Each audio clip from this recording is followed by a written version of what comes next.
Assalamualaikum warahmatullahi wabarakatuh. Perkenalkan, nama saya Arif Ridwan, NIM 602022022133, Prodi Ekonomi Syariah kelompok 5. Saya di sini akan menjelaskan pemaparan materi ejaan, penulisan huruf, kata, dan tanda baca. Penulisan huruf adalah 1. Huruf abjad.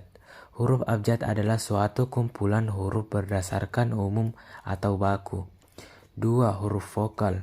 Huruf vokal adalah bunyi ujaran akibat adanya udara yang keluar dari paru-paru mendapatkan hambatan atau halangan, yaitu A, I, U, O. 3. Huruf konsonan. Huruf konsonan adalah bunyi ujaran akibat adanya yang keluar dari paru-paru mendapatkan hambatan atau halangan, yaitu huruf B, C, D, F, G, H, J. 4. Huruf diftong. Huruf diftong adalah dua vokal yang diucapkan sekaligus, yaitu ai, au, oi. 5. Gabungan huruf konsonan. Gabungan huruf konsonan yaitu KH, NY, dan SY. Huruf kapital. Huruf kapital atau huruf besar dipakai sebagai huruf pertama kata pada awal kalimat dan petikan langsung. 2. Huruf kapital dipakai sebagai huruf pertama dalam kata dan ungkapan yang berhubungan dengan agama, kitab suci, dan Tuhan, termasuk kata ganti untuk Tuhan. 3. Huruf kapital dipakai sebagai huruf pertama nama gelar kehormatan, keturunan, dan keagamaan, jabatan, instansi yang diikuti nama orang atau nama tempat yang digunakan sebagai nama orang tertentu. 4. Huruf kapital dipakai sebagai pertama unsur nama orang. 5. Huruf kapital dipakai sebagai huruf pertama nama bangsa, suku bangsa, dan bahasa. Huruf miring. 1. Huruf miring adalah cetakan dipakai untuk menuliskan nama buku, majalah, dan surat kabar yang dikutip dalam tulisan. 2. Huruf miring dalam cetakan dipakai untuk menegaskan atau mengkhususkan huruf bagian kata atau kelompok kata. 3. Huruf miring adalah cetakan dipakai untuk menuliskan kata atau ungkapan yang bukan bahasa Indonesia. Huruf tebal.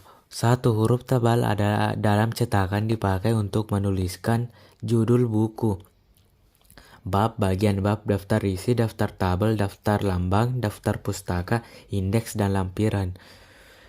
2. Huruf tebal tidak dipakai dalam cetakan untuk menegaskan atau mengkhususkan huruf. 3. Huruf tebal dalam cetakan kamus dipakai untuk menuliskan lema, sublema, serta untuk menuliskan lambang bilangan yang menyatakan polisemi. Penulisan kata. Kata atau ayat adalah suatu unit dari suatu bahasa yang mengandung arti dan terdiri dari satu atau lebih morfem. Umumnya kata terdiri dari satu akar tanpa atau dengan beberapa afiks. Gabungan kata-kata dapat membentuk frasa, klausa, atau kalimat. Jenis-jenis penulisan kata. 1. Kata dasar. Kata dasar merupakan satuan bangsa yang dapat berdiri sendiri, terdiri dari morfem tunggal atau morfem gabungan.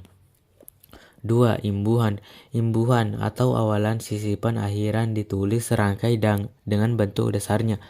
Awalan mem, ber, ke, di, ter, pe, dan se. Sisipan el, dar, dan er. Akhiran kan, i, an, kah, tah, dah, pun. 3. Kata depan. Kata depan adalah kata yang secara diletakkan sebelum kata benda, kata kerja, atau kata keterangan dengan menandakan berbagai hubungan makna antar kata dan kata yang di belakangnya. 4. Pemenggalan suku kata. Jika di tengah kata terdapat huruf vokal yang berurutan, pemenggalannya dilakukan di antara kedua huruf vokal. Itu contoh bu, ah. Huruf diftong ai, au, ei, dan oi tidak dipenggal, contoh pandai.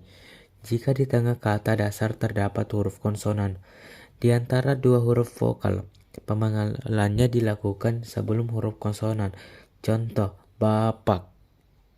Jika di tengah kata dasar terdapat dua huruf konsonan yang berurutan, pemanggilannya dilakukan di antara huruf konsonan, yaitu contoh makhluk. Jika di tengah kata dasar terdapat tiga huruf konsonan atau lebih yang masing-masing melambangkan satu bunyi, pemanggilannya dilakukan di antara huruf konsonan pertama dan huruf konsonan yang kedua. Contoh, ultra. 5. Kata ulang. Kata ulang adalah bentuk kata yang merupakan pengulangan kata dasar. Pengulangan seluruh, contoh ibu-ibu, bapak-bapak. Pengulangan sebagian, contoh tetangga, pepohonan. Kata baku dan non baku. Kata baku yaitu kata yang digunakan sesuai dengan kaidah bahasa Indonesia yang ditentukan sebelumnya. Dan suatu kata bisa disebut dengan kata tidak baku jika kata yang digunakan tidak sesuai dengan kaidah bahasa Indonesia. 1. Kata baku. Membuat karya ilmiah, membuat surat lamaran pekerjaan, membuat surat dinas, surat edaran dan surat resmi lainnya, membuat laporan, membuat nota dinas, saat berpidato dan rapat dinas, saat musyawarah atau diskusi, surat menyurat antara organisasi, instansi atau lembaga dan lain-lain. 2. Kata non baku, yang menggunakan bahasa tidak mengetahui bentuk-bentuk penulisan dari kata yang dimaksud, yang menggunakan bahasa tidak memperbaiki kesalahan dari penggunaan suatu kata, itulah yang menyebabkan kata tidak baku selalu ada. Yang menggunakan bahasa sudah terpenuhi oleh orang-orang yang terbiasa menggunakan kata yang tidak baku, yang menggunakan bahasa sudah terbiasa memakai kata tidak. Contoh kata baku: aktif, pasif, apotek, efektif, karena, foto, biosfer, bus, objek, November, praktik, negeri, teknik, daftar, nasihat.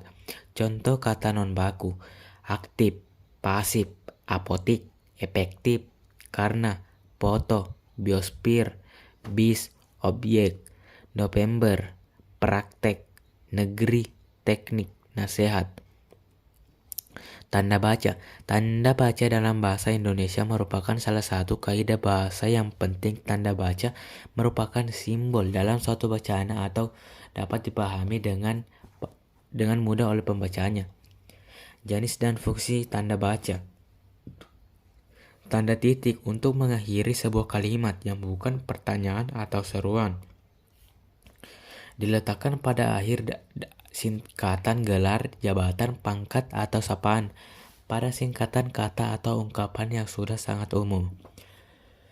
Tanda koma memisahkan unsur-unsur suatu pemerincian atau pembilang, memisahkan anak kalimat dari induk kalimat apabila anak kalimat tersebut mendahului induk kalimat, memisahkan petikan langsung dari bagian lain dalam kalimat, dan lain-lain. Tanda titik koma memisahkan bagian-bagian kalimat yang sejenisnya atau setara, memisahkan kalimat yang setara di dalam suatu kalimat majemuk sebagai pengganti kata penghubung. Tanda titik 2 pada akhir suatu pernyataan lengkap bila diikuti rangkaian atau pemeriaan pada kata atau ungkapan yang memerlukan pemeriaan. Dalam teks drama sesudah kata yang menunjukkan pelaku dalam percakapan. Tanda hubungan menyambung unsur kata ulang, merangkai unsur bahasa Indonesia dengan unsur bahasa asing. Tanda elipsis menggambarkan kalimat yang terputus-putus, menunjukkan satu petikan ada bagian yang dihilangkan. Tanda tanya dipakai pada A setiap akhir kalimat. Tanda yang dipakai diletakkan di dalam tanda kurung, menyatakan bahwa kalimat yang dimaksud disaksikan atau kurang dapat dibuktikan kebenarannya. Tanda seru dipakai sesudah ungkapan atau pernyataan berupa seruan atau perintah yang menggambarkan kesungguhan, ketidakpercayaan, atau rasa emosi yang kuat. Tanda kurung mengapit tambahan keterangan atau penjelasan yang bukan bagian pokok pembicaraan, mengapit atau huruf yang memerinci satu seri keterangan. Tanda petik mengapit petikan langsung yang berasal dari pembicaraan, naskah atau tertulis. Mengapit judul syair karangan bab buku apabila yang dipakai dalam kalimat. Mengapit istilah kalimat yang kurang dikenal. Tanda petik tunggal mengapit petikan yang tersusun dalam petikan lain. Mengapit terjemahan atau penjelasan kata, ungkapan, atau nomor ungkapan asing. Tanda garis miring dipakai dalam penomoran kode surat. Tanda garis miring dipakai sebagai pengganti kata atau per atau nomor alamat. Tanda baca penyingkat. Tanda apostrof menunjukkan penghalang bagian kata. Itu saja yang saya jelaskan. Terima kasih. Assalamualaikum warahmatullahi wabarakatuh.